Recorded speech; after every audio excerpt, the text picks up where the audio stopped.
But yeah, so let's move on to the Premier League preview as we discuss the two biggest games for the next weekend. So first, Chelsea against Liverpool. This is looking like a big game. Two people who are potential title contenders. I don't think we're title contenders, but a lot of people do. So how do you see this game going? I personally think that this will be, a tight game, and I don't know Liverpool's defense will be fixed by this point.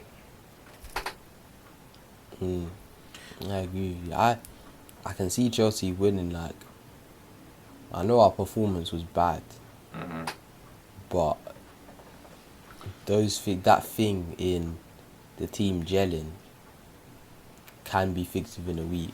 Yeah. The defensive issues from Liverpool is always going to be there because it's the same players playing. It's like, really and truly, it's just with the decision making at the time.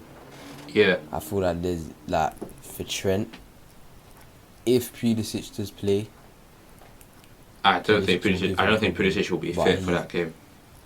If he's not, we still have Werner, Havertz. You never know. He might have a quality game. Yeah. You know, we got Mason Mount, who, you know, he can do stuff as well.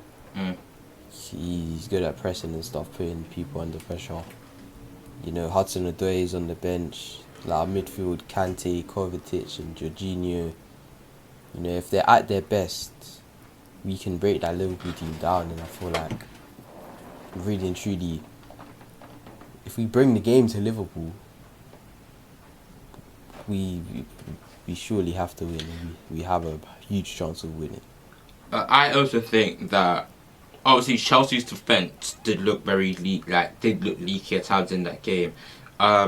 So if, let's say, we haven't got a new goalkeeper, now that if Mendy's off, I don't know if we'll be able to get a new goalkeeper sorted out in like a week to be able to bring him in for that game. So we don't have the goalkeeping position sorted out. Obviously Chilwell's not going to be fit. Thiago Silva will probably be able to play.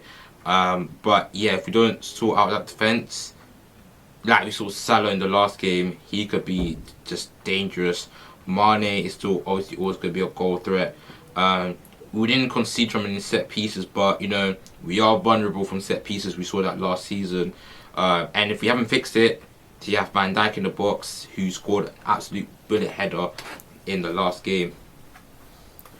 But honestly, I can see, like, if Thiago Silva comes in, then I'd be a lot more confident. If Rudiger comes in for Christensen, I'll be a lot more confident. Like, and if we, like, let's say start Aspi at left back, Reece James right back, I'll be a lot more confident.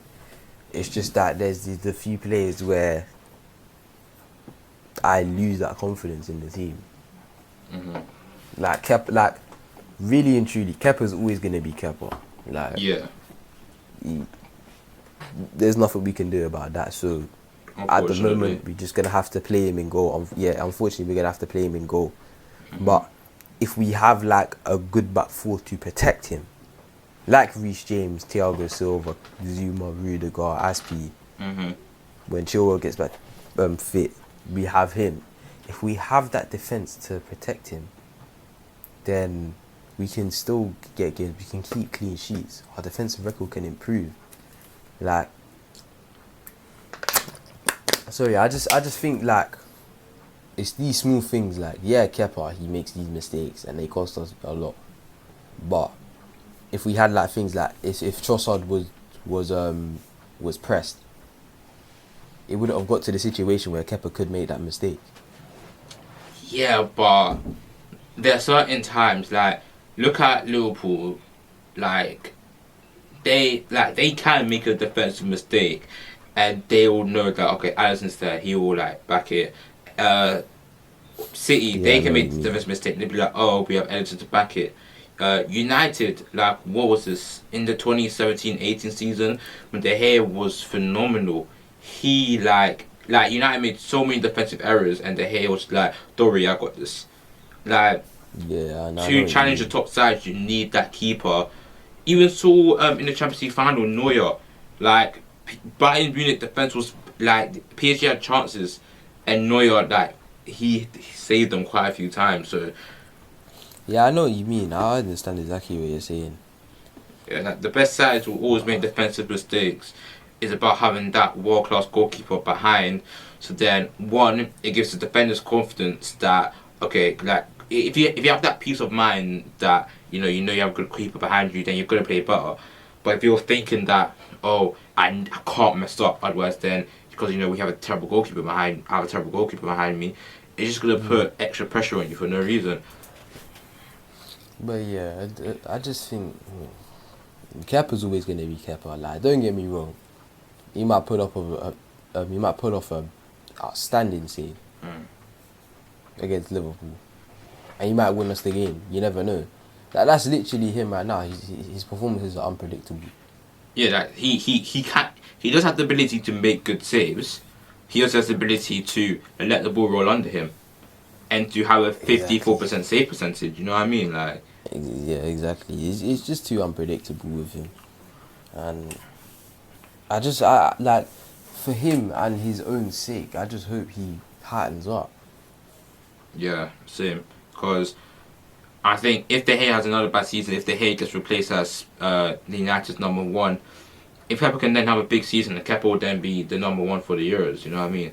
So, Exactly. okay, so going back to this game, I think that this game will be I think will be high scoring. I could see 3-4 goals in this game. Because I just don't back Chelsea's defense, and I also think that Werner will just outclass Liverpool. We see the way that Harrison was just able to that dribble through that Liverpool back line. If Werner can just make a run, someone can pick out Werner's run. Like, if they can work on that in training this week, just picking out Werner, then I think that it could be quite high scoring. Currently, I still think that Liverpool will be winning this game.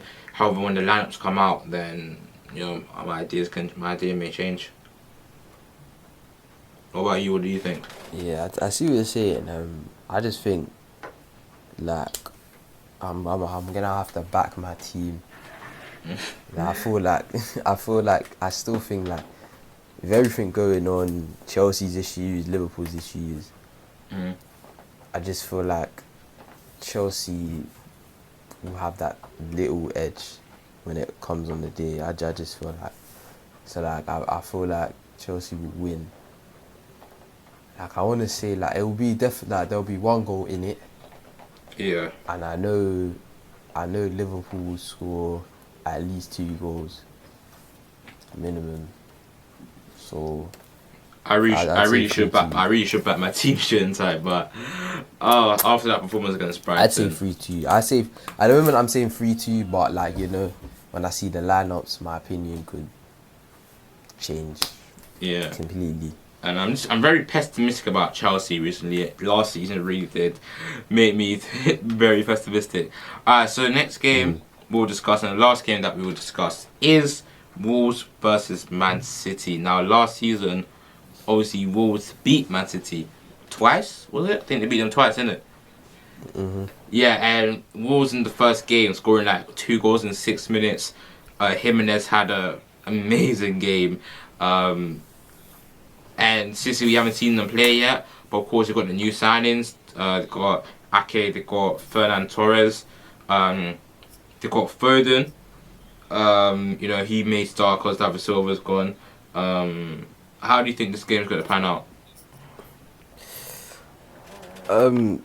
Based on Wolves' performance, I'd say they have a very good shot of trying to beat City. City haven't played yet, so we don't even know what their football's like at the moment. Yeah. So, like, it's kind of like it's like an unknown for this one. Like, I know what Wolves can do, I don't know what City can do. Like, they could play absolutely shocking, or they could play phenomenal. I just don't know. So I just feel like I'm just gonna say, like, Wolves will give City a game, and it's just gonna be a matter of, on the day, which strikers at the top are ahead of the game against each defence. I honestly think that I don't think. Okay, I don't. I was going to say City will dominate. That's too like of much of an exaggeration, but I think that City will come out and they will. I feel like this season they are going to be full guns blazing because obviously losing the league last season by 18 points for a squad of Man City's quality. It's just they're not going to sit down to that lightly. Like these are the sort of games like last season they lost, which cost them big time. You know, which cost them that 18-point gap. Like if they took points against Wolves last season, the gap would have been 6 points. I mean 12 points. You know what I mean? So that's just already shortening the gap. So I think City will come out this game. I think they will dominate. Obviously, Aguero should be back, right? I'm not sure. I actually not sure. But you know they still got Sterling, still got Bernardo Silva. Like I mentioned before, Foden, De Bruyne. If they can get sense back in, like if they can complete one of their sense back targets, then he can go in there as well potentially if he's ready. So yeah, I can see City doing well. I know of course Wolves did do really well in their first game, but I still can see City just doing better in this game. Yeah, I hear you. I can't disagree with what you're saying. Okay, so those are that's the Premier League preview. Normally we'll do predictions at this point, but we're going to change the way we do predictions a bit. So obviously because we are in this Predictors League, what I think we could do is that next week we'll go over our predictions, like say the amount of points you got, etc, etc. And yeah, what do you think about that? Yeah, I feel that. Yeah, that's good. Of course, that'll give us the ability to change our predictions.